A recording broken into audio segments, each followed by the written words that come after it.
So, meron akong bagong drawer and lalagyan ko siya ng mga iba kong materials. So, let's go.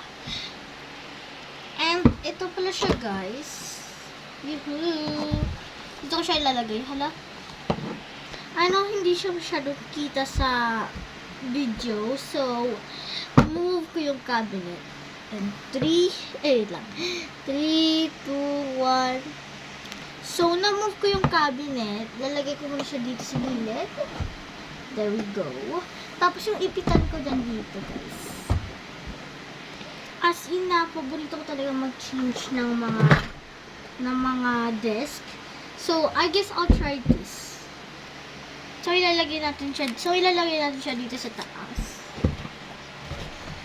There.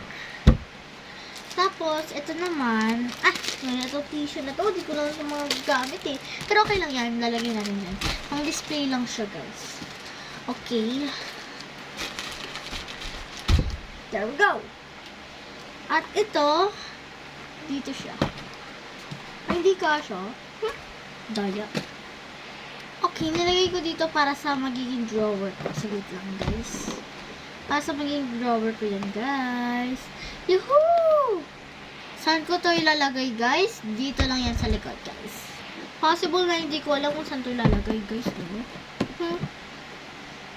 And last part, nakita ko yung space dito sa taas. And let's go!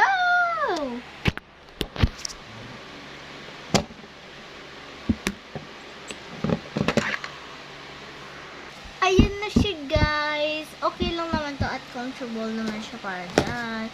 So, wala pa siyang lagyanan at sa part 2 ko na lang siya lalagyan. Pag meron na akong mga stickers at Lomo cards